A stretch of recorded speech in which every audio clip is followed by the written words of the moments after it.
We have been tracking him as a friend of the Grassroots Institute for many years because his work is really the kind of work legally that supports the things that we do. Randy Roth is a law professor at the William S. Richardson School of Law at the UH. He's received the university's highest awards for classroom teaching and community service. He served as president of the Hawaii State Bar Association. You may remember he produced a series of books called The Price of Paradise, which shocked us into realizing how much we pay for paradise. But he's also the co-author of a very famous book, Broken Trust, which chronicles the rise and fall of the former Bishop estate.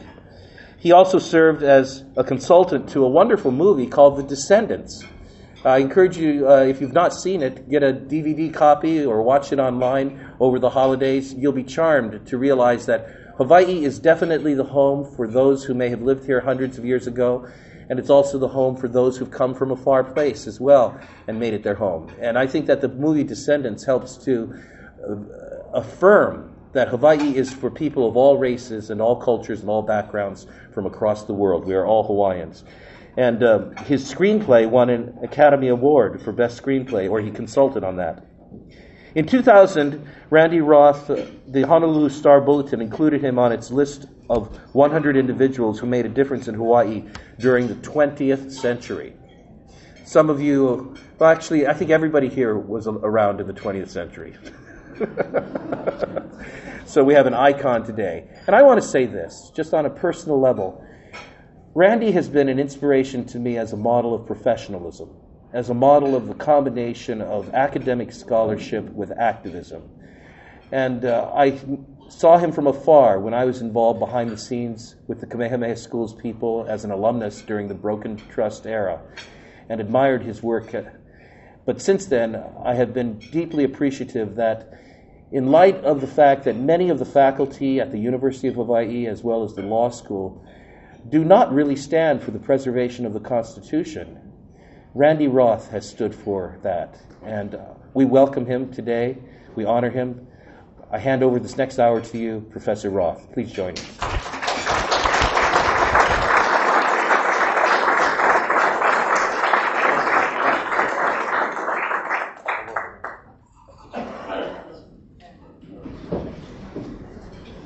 Thank you. Can everybody hear me okay? I think you'll have to get closer to the mic.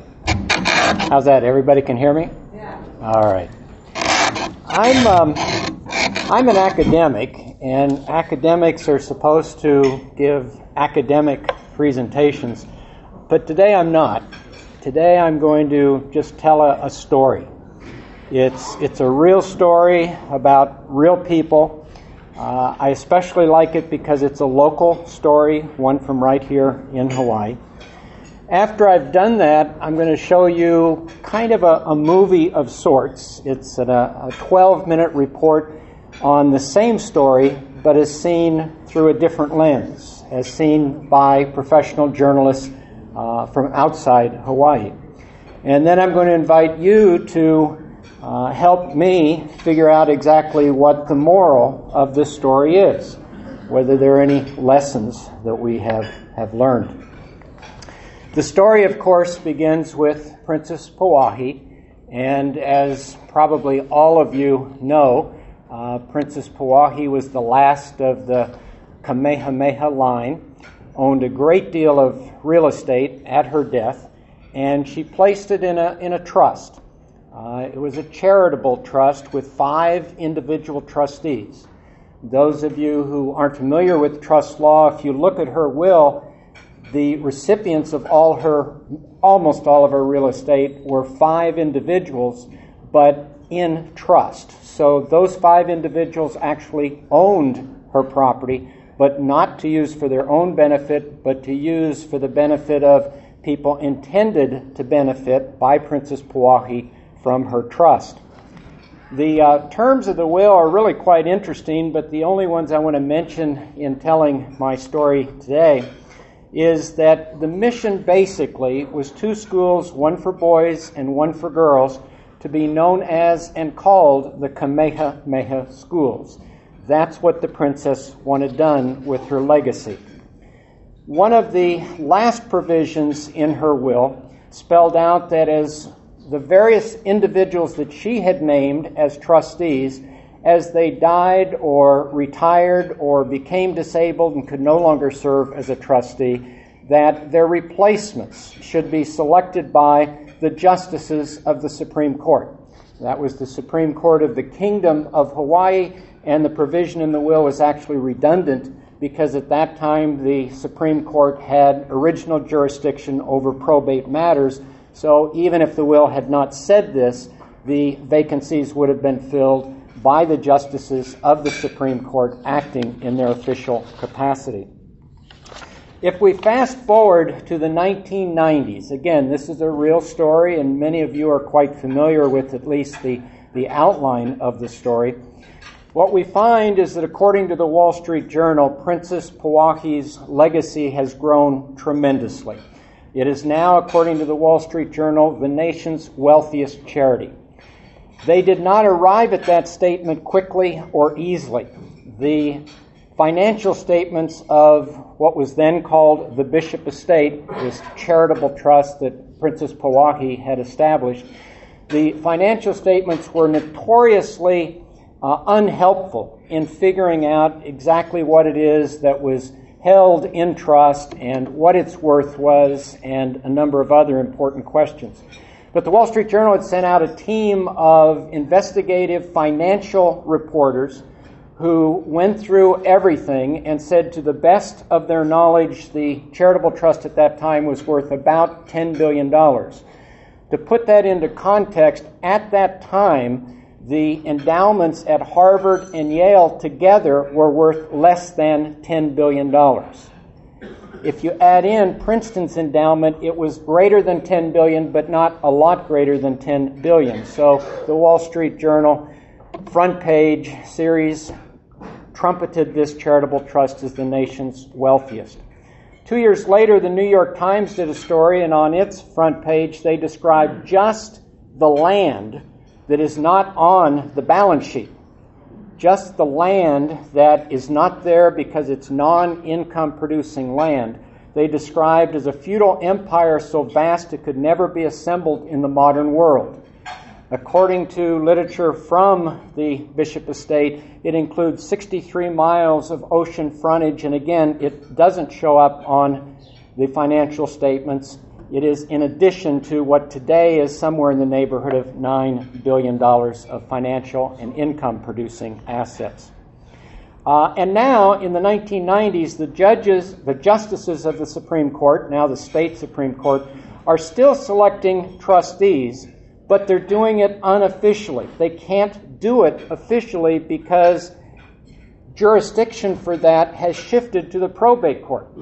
And even an appellate court, the highest court, like the Supreme Court, can't simply take jurisdiction from a lower court. So they aren't able to continue to pick trustees officially, and so they're, in the 1990s, doing it unofficially. Oh, by the way, who's deciding this? Well, the justices are deciding it in their official capacity. So acting officially, they've decided that they should continue selecting trustees acting unofficially.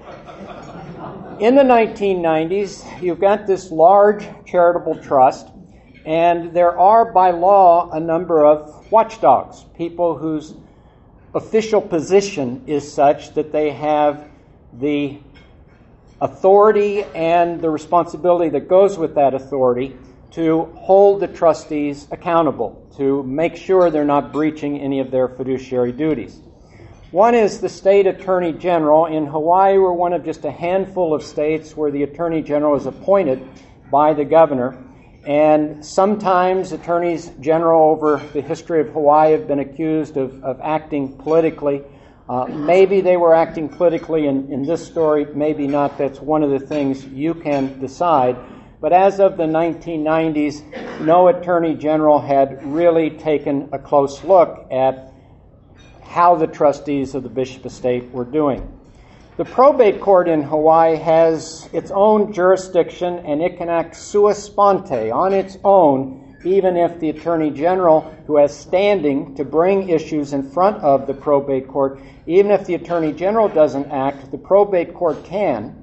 And in an unusual arrangement in Hawaii, the probate court selects a deputy judge. It's called a master, to take a look at Bishop Estate, which some people would say, two sets of eyes are better than one. So in addition to the Attorney General with the responsibility to be monitoring these trustees, you've got the master appointed by the probate judge who has that responsibility as well. Co-trustees always have what lawyers call standing, the ability to get an issue teed up in front of a judge. And there had been, generations ago, lawsuits between Bishop Estate trustees, but at least in the 1990s, that was kind of a distant memory. And then in theory, you had the IRS out there, and I say in theory because although the IRS has traditionally done a terrific job at the front end in deciding whether to give an organization tax-exempt status, historically, once it's made that determination, it's pretty much stepped out of the picture so far as the monitoring of whether those trustees are adhering to their fiduciary duties or not. They pretty much just trusted that the state, through its Attorney General, its probate court, would be doing that. I had some concerns at the time. Now, you have to understand, I'm in the peanut gallery, which means I don't have standing to get into a courtroom. But I'm watching what's going on, and I'm seeing, just on the surface of things, without the ability to investigate, without subpoena power, I'm seeing that there are some obvious breaches of fiduciary duty. Some of them have to do with investment practices or administrative arrangements. For example, the 5 trustees at that time were bragging that they had what they called a lead trustee system of governance. And if this were an academic talk, I would give you a real long explanation as to just what that's all about. The short of it is, it was an obvious, on its face, serious breach of fiduciary duty. They either didn't know or didn't care because they actually bragged about it. There were conflicts of interest, again, just obvious sitting there on the surface. The organization was notoriously secretive, and they certainly weren't about to volunteer anything to me, but because of lawsuits that the trustees had got themselves into outside of Hawaii, by following the news coverage of that, it was really clear. For example, they own land under the Robert Trent Jones golf course, this super elite golf course outside of Washington, D.C., and they decided that they wanted to sell that land to the members of that club. Henry Peters was the lead trustee for asset management at the time, so he would normally be the trustee who would negotiate the terms of that sale. But he said, you know what, I'm going to be busy. I'm going to be on the other side of the table negotiating the terms of that transaction on behalf of the buyers. So he, quote, recused himself as though that's an appropriate way to move to the other side of the table, which boggles the mind of any professor of trust law in any event. And that was right there because he bungled it and got sued by the members, by the people he was representing. There was also a McKinsey oil deal that the trustees had got into, and they put a huge tens of millions of dollars of trust money in, and then on the side they're investing their own money. That's called co-investing, and you just can't do that. And then there were rumors galore. I knew, for example, that Henry Peters, one of the 5 trustees, was a member of the Waialae Country Club. There were rumors that he had been given that membership because the Bishop Estate owned the land underneath the golf course. Well, if that's true, how in the world can he be accepting a freebie from somebody that is on the other side of the negotiation table from him and they were renegotiating the terms of their land lease at that particular point in time? I could go on. The point is, at an early date, it was obvious there were serious breaches of trust. Their tax-exempt status was clearly in jeopardy. Again, just on the surface, the Internal Revenue Code says to get and maintain 501c3 tax-exempt status, you have to be set up and operated exclusively for charitable purposes. It was really obvious that they weren't pursuing their charitable mission in the minimal level the tax law requires. At the time, for example, this wealthiest charity in the nation was turning down 11 out of 12 applicants to Kamehameha schools, and those are just the native Hawaiian applicants. So in terms of serving the children of Hawaii, it was far short of what one would logically assume possible, given that it was the wealthiest charity in the nation. You've got private inurement issues just jumping off the pages of the newspaper. The trustees, for example, were paying themselves at this time, in the late 1990s, paying themselves $800,000 each year. Their credentials, at least the credentials of all of them except Ostender, were such that in the marketplace they would not command anything close to that. They're saying, well, it's a commission. We just get 2% of what we make, and 2% of zero is zero, and so we're earning every single penny. Again, from a trust law professor's standpoint, this is laughable. That an absolute minimum requirement, there are others, you can never, as a trustee, pay yourself more compensation than what your services are reasonably worth. And if any of us in this room were handed $10 billion of assets to work with, I don't think we would generate zero in the way of income against which that 2% would be calculated. Excessive lobbying, they would pull up buses to the legislature in an attempt to lobby various provisions. And involvement in political campaigns, again, rumored. This is before all of the subpoenas, before all of the investigations. It was rumored that they were very much involved in specific campaigns, not just locally, but in Washington, D.C. as well. Now, again, I'm just in the peanut gallery, and this story that I'm telling you, you'll find soon that I'm kind of in the middle of it. And it would be, I think, perfectly logical for you to say, why would this guy from the peanut gallery try to put himself in the middle of some sort of story? Well, I teach trusts and estates at the only law school in the state. In fact, I'm the only member of the faculty who teaches trusts and estates at the only law school in the state. And if trusts and estates as a specialty, if my training was somehow represented with a shape, it would be this horizontal line that I've drawn. I also teach nonprofit organizations. Well, Bishop Estate is not only directly in the trust and estates area. I need to talk about it when I teach trust and estates courses. I need to talk about it, I need to understand it, and I need to help other people in Hawaii understand it when I'm teaching nonprofit organizations. I also teach federal taxation. Let me back up. I'm the only person at the only law school in the state that teaches federal taxation. So, you look, well, what's at the very center of all of these specialties that I uniquely am teaching? Well, of course, it's Bishop Estate.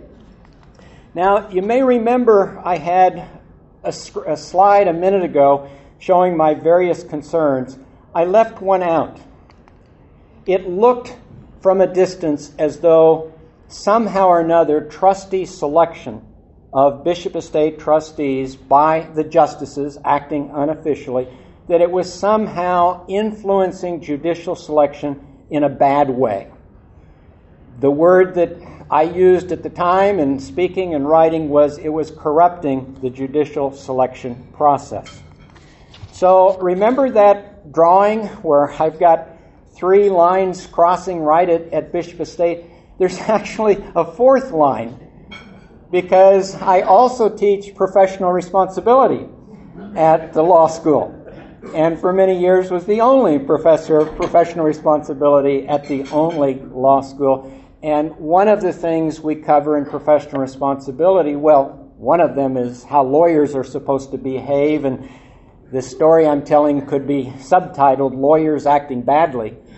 But also part of this course is to teach judicial ethics. and there were some obvious, right on the face of it, judicial ethics issues that needed to be addressed. Also, I happened at that time to be president of the State Bar Association, and I think certain responsibilities come with holding an office like that.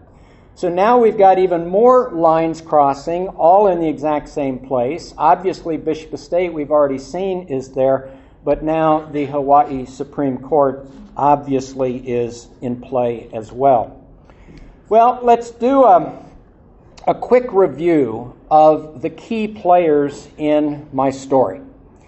And to figure out who these key players are, let's kind of talk about them in categories. First of all, from a categorical standpoint, who selects Bishop Estate trustees?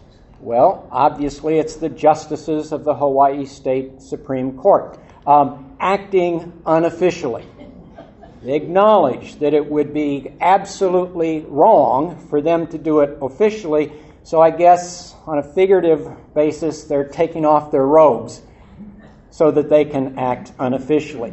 In other words, when people teach judicial ethics, we, people who teach it, don't normally talk about judges acting officially or unofficially, especially when what they're doing officially they used to do, what they're doing unofficially they used to do officially, and we only know they're doing it unofficially because officially they told us they were acting unofficially at the time.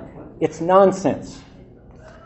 So who decides that the trustees will be selected by the Supreme Court justices? Well, again, you know the answer. The justices, again, as I just said, acting officially. All right, so how do they get to be justices? These people who select Bishop Estate trustees, and I think everybody knows Bishop Estate trustees, at that time at least, were like modern-day ali'i, that you just don't step into their shadow, that there's phenomenal remuneration, there's phenomenal power, there's phenomenal prestige, and so obviously being able to select who's going to be a Bishop Estate trustee is itself a very, very powerful thing that you've got there. So who gets to decide who's going to be a justice of the state Supreme Court? Well, they first have to pass muster. They're selected by the governor off a short list, but you've got to get onto that short list. And in certain administrations, getting onto the short list was where all of the politicking was done. The governor would have one person that he wanted on that short list, and it would be the job of certain people on the Judicial Selection Commission to get that one name on the short list.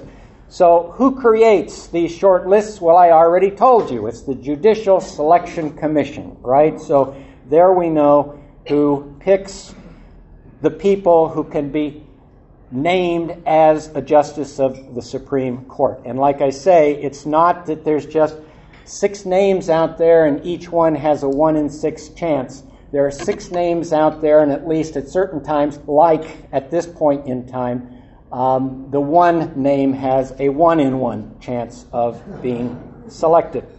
So, let's see. So, who appoints these commission members? Well, actually, there are 9 commission members, but 7 of them are appointed by the President of the Senate, right? He's got an appointment.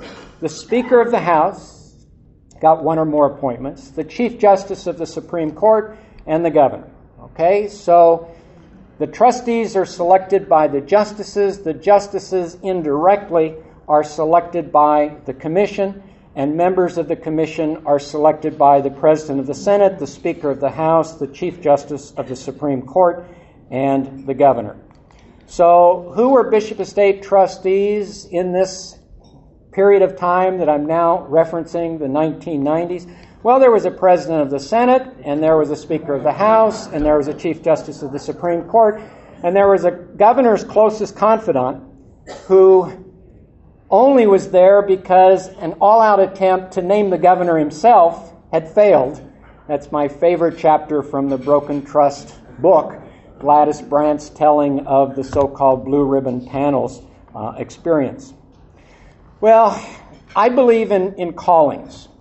I shared with Kali'i that earlier in my life, after I finished college and was working for a Big 8 CPA firm, I decided that I had a calling to be a Jesuit priest. And I entered the Jesuit novitiate, and I spent a year living under vows, temporary vows of poverty, chastity, and obedience. And after about a year, my superiors and I jointly decided that my calling had been a wrong number.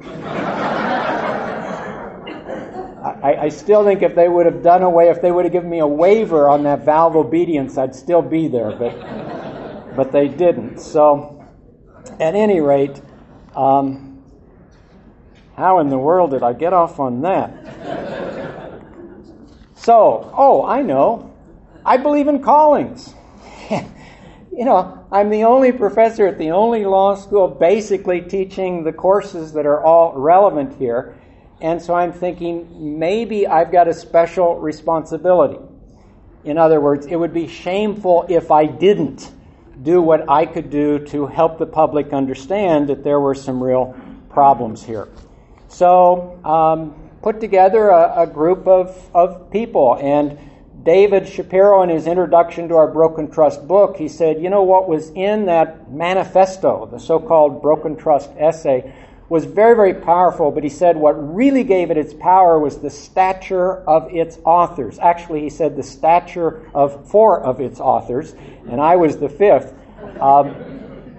I had started the ball rolling because, as the professor, I was going to write a piece for the newspaper, and in trying to figure out if the rumors were true or not, I started talking to people, and they would talk to me off the record. Nobody would allow me to record it. Some of them wouldn't even allow me to take notes as I was talking to them. But almost everybody I would talk to would give me helpful information and usually suggest other people that I talked to. And I ended up talking to retired Supreme Court justices, retired trustees, sitting legislators, sitting judges, any number of people who had special insights in what's going on here. The 5 of us put together this essay, just kind of laying it out, and some of you may recall that in the first paragraph we said the time has come to say no more. We as a community have to put our foot down.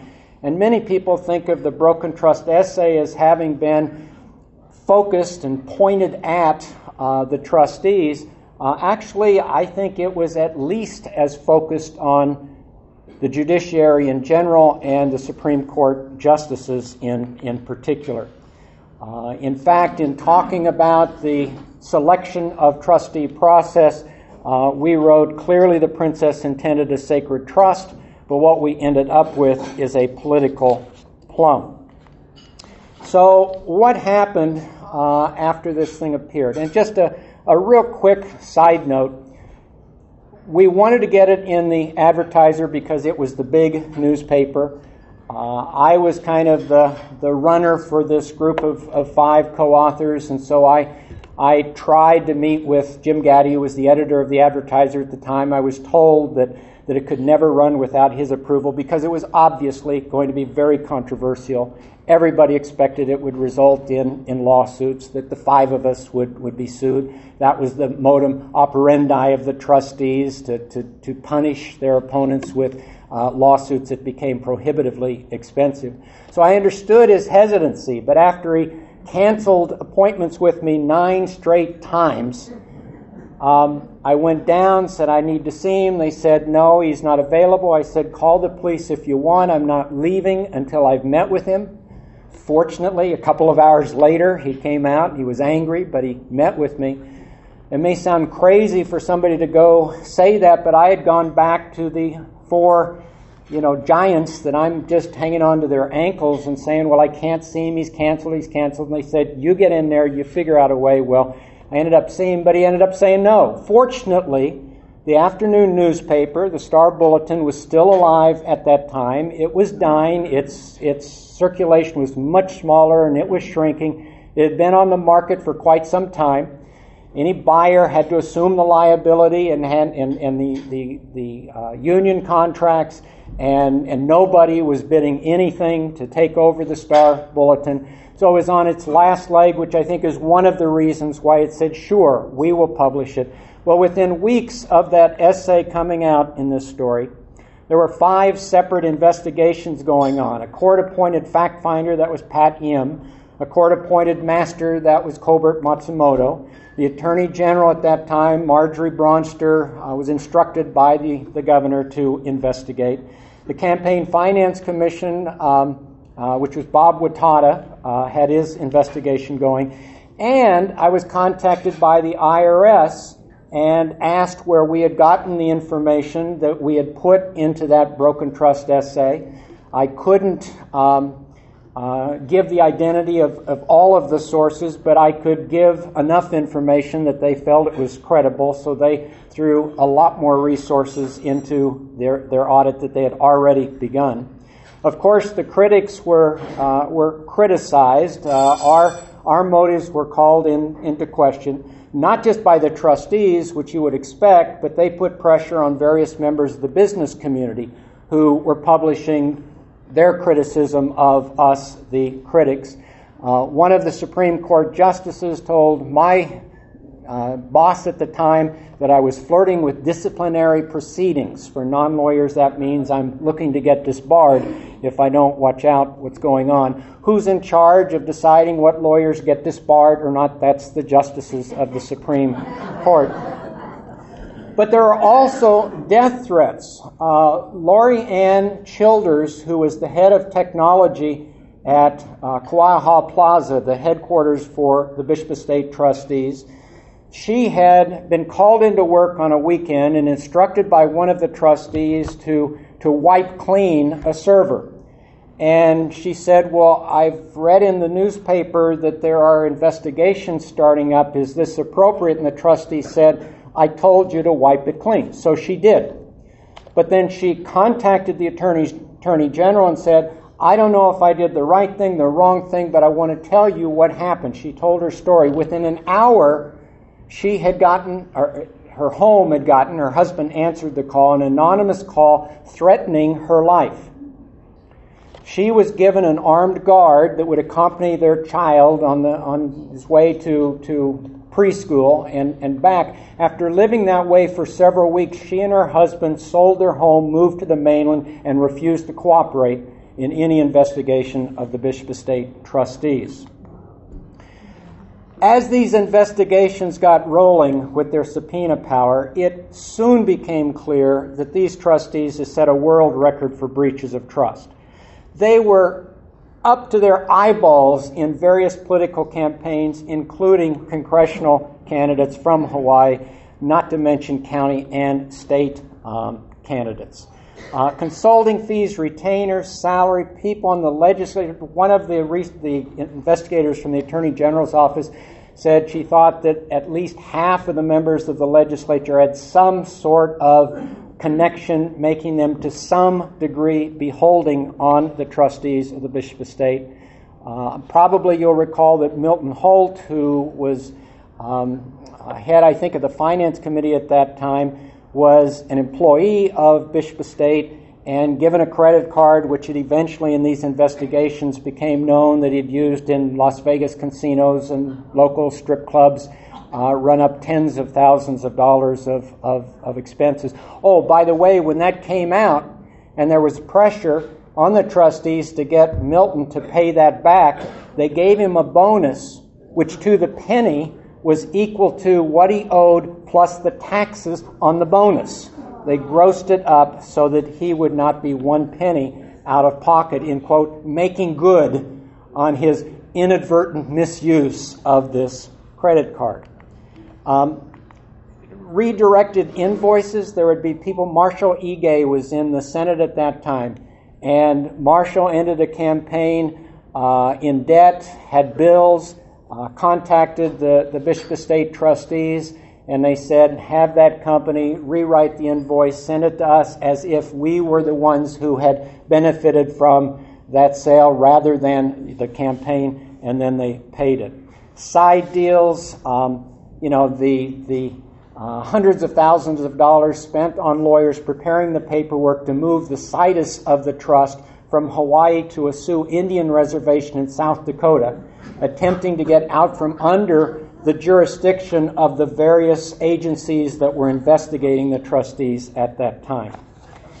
Well, now, if I can get it to work, we'll see if we can do the story as told from outside Hawaii. Here we go. I'll tell you what I'm going to do. We'll go directly to the file. You may never have heard of the Bishop Estate, but it's the largest charitable trust in the United States. The source of its enormous wealth, about $10 billion, goes back more than 100 years to the lush hillsides and beaches of Hawaii. It benefits just a small group of people, but its political power and influence reaches beyond Waikiki to Wall Street and into the nation's capital. Until recently, its operations and investments were known only to... There you have the story.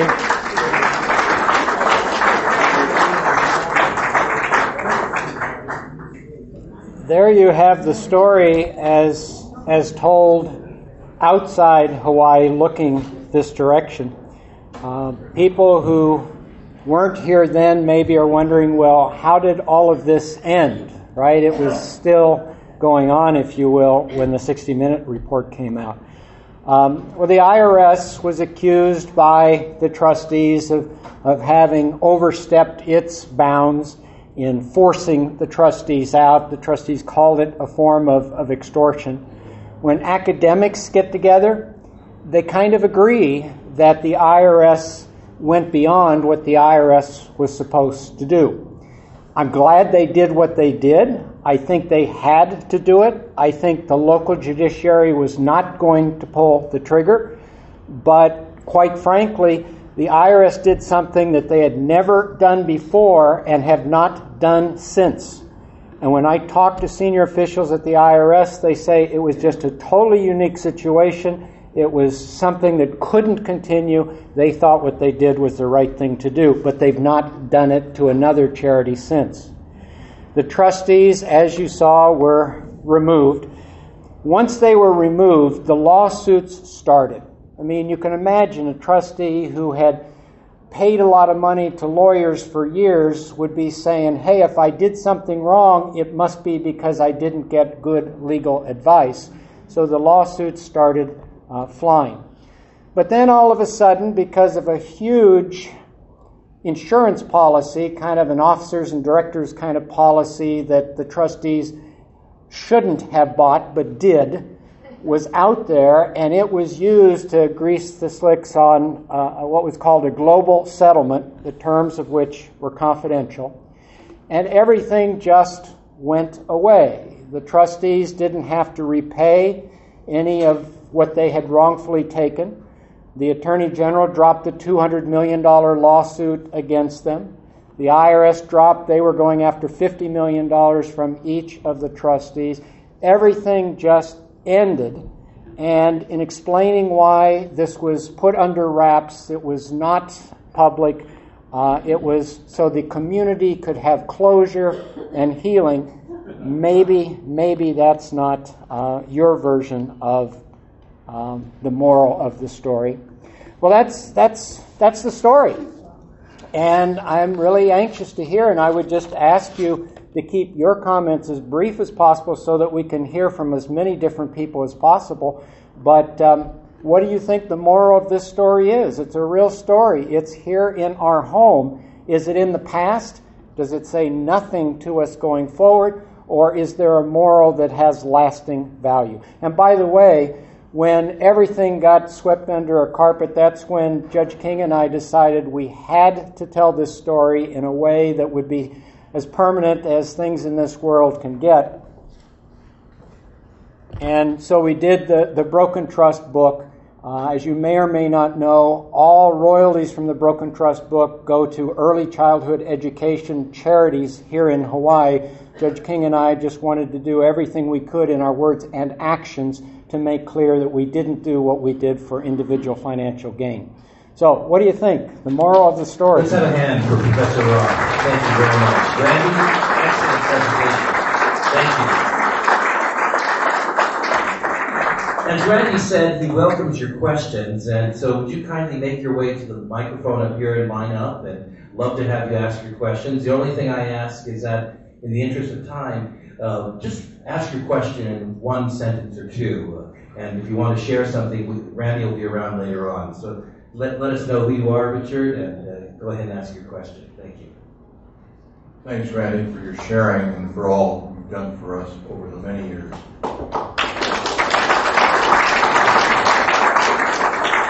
After all of this global settlement was pronounced, you and I talked about you're pursuing other ways to get justice. Were any of those fruitful? Thank you, Richard. No. In a way, the book, I think, is really, really important. And I've run into people who didn't read the book because they thought that it was a rehash of everything they had read in the newspapers at the time. I was given it was a circuitous sort of thing, but it came from the Attorney General's office after Marjorie was gone and before Earl Onzai got there. And I have 17 banker boxes packed with documents that are, quote, under seal now, if you will, and disk drives with hundreds of interviews taken under oath by the Attorney General's office. A subsequent Attorney General has threatened to indict me for not giving that back, but I have thus far decided not to give it back. The compromise we made, at least tentatively, was that I would keep it under lock and key. But there were a lot of people who were very serious about not having this go any further than it ended up going. Thank you. Bud, you have a question. Doctor, I want to thank you for one thing you didn't mention. Thanks to you, it has been turned over to an election. As a matter of fact, Ken Conklin, myself, and Mike Palcic ran for office of trustee. Well, that was a joke, but it was the first time we could do that. That's the end of my statement. Once again, thanks for the book. And you're my hero, I can tell you right now. But a quick story. I was collecting signatures for the rail, to oppose the rail. Henry Peters comes into Dorura supermarket and says, "Hi, what the hell are you doing here?" I says, "Well, I got something for you to sign." He says, "You know, I never understood this, but people will sign anything." Henry Peters signed to fight the rail. Thank you very much, Bud. But it didn't work. Thank you. Randy, you may want to make a clarification here. Well, as Bud indicated, the justices are no longer involved in selecting trustees of what is literally the Bishop Estate, but now operates under a trade name, Kamehameha Schools. And there is a process whereby a short list is created and the probate judge makes a selection. It's far from perfect, but it's a huge improvement over having the justices make those selections. Thank you. Terry Bonskra. Yeah, Randy, if I heard you right, these trustees did not have to pay back all that money they plundered from the estate. How was that decided? And, you know, I had expected that they would have had to pay back, but apparently they were able to keep all their wealth. How did that come about? Well, I don't know. Maybe the moral of this story is that there isn't as much information out there as should be out there. This global settlement made everything just kind of go away. And when I say everything kind of go away, there were surcharges that had been imposed. There was a lawsuit that was going to result in huge damages. There were what are called intermediate sanctions that were going to be imposed. There was just a host of things that would have taken back what they had inappropriately taken in the first place, plus huge amounts, and they ended up not having to give back a penny. Thank you. Philip Blackman. Thank you very much. Good story. Question I have is going forward, just using the example of the dead people getting big salaries. Is there anything from what you've learned that could allow that improper expenditures to be recaptured in some fashion? Just 1 second, Randy. And before Professor Roth answers, if you have a gray Mazda 3 license SNT 120, it needs to be moved. Thank you. Yeah, I believe in individual responsibility, that each of us as a citizen has a responsibility to pay attention to issues like the one that was just mentioned. And I think if we sit back and wait for an organization like Grassroots Institute or a government official or somebody else to, quote, fix things that we think are broken in our home, I think that's just a real bad attitude.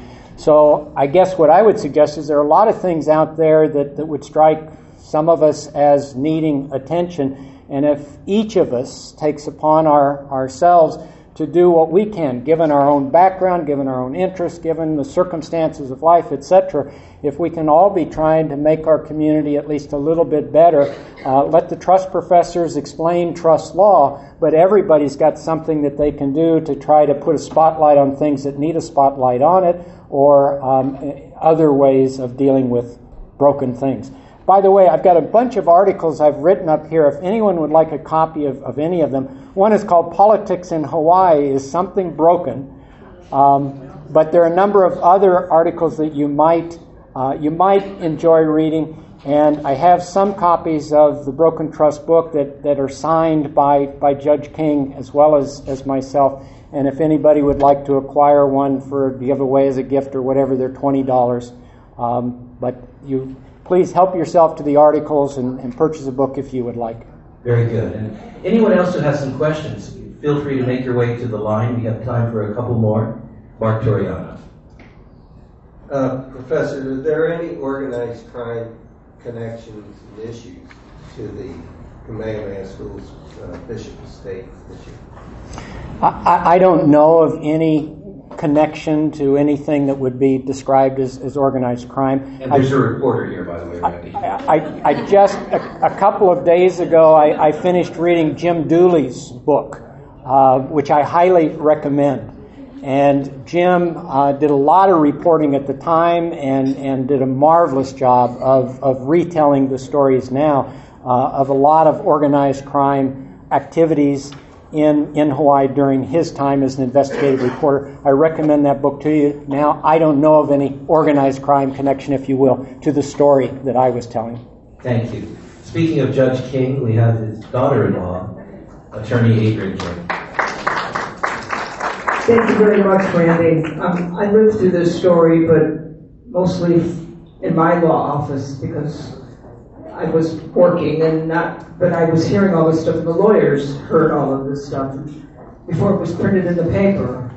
And I knew that the judiciary, it was very interesting because I could sense, and I think the lawyers did and knew that the Supreme Court sensed that they were in trouble. The CJ was in trouble. Because most people in the state, when they go to court, they think, well, the judges are fair. Well, you know, when people make jokes about lawyers, it's like, well, you can't tell me about lawyers. I know about lawyers more than anybody. Lawyers know about lawyers. And, okay. Well, no, I want to make a comment. The fact was that the sniff of the fact that the public would realize that ordinary judges on the bench, because you see, a lot of the district court judges are picked by the Supreme Court judge, and the per diems, and that needs to be changed. But I will say that as a result of this, and then when Lingle was elected, and then when she appointed Rechtenwald, there was a huge shift. And that, I think, was her greatest contribution, which was as a result of broken trust. So the judiciary that's a huge shift, and that's a positive thing that has happened, thanks to Randy and what my father-in-law did. Thank you, Adrian. I appreciate that insight. And our last question comes from John, and then Randy will be available, and we have an announcement before he leaves. But John? And I have a brief story to end with. Right. This is a little off topic, and most people aren't aware of it. Since 1950 and 1980, we've had about 150,000 condo or multifamily units built in Honolulu. Total units built on the island to date, about 330,000. If my number's right, according to HUD. The issue is, according to industry experts, is that pipes, spalling, all this needs to be addressed. It's not a Hawaii problem, it's a nation problem. And the industry is not addressing this with reserve funds. And in the 514B laws, consumer rights, oh boy, this needs to be looked at. Okay, thank you. All right. And one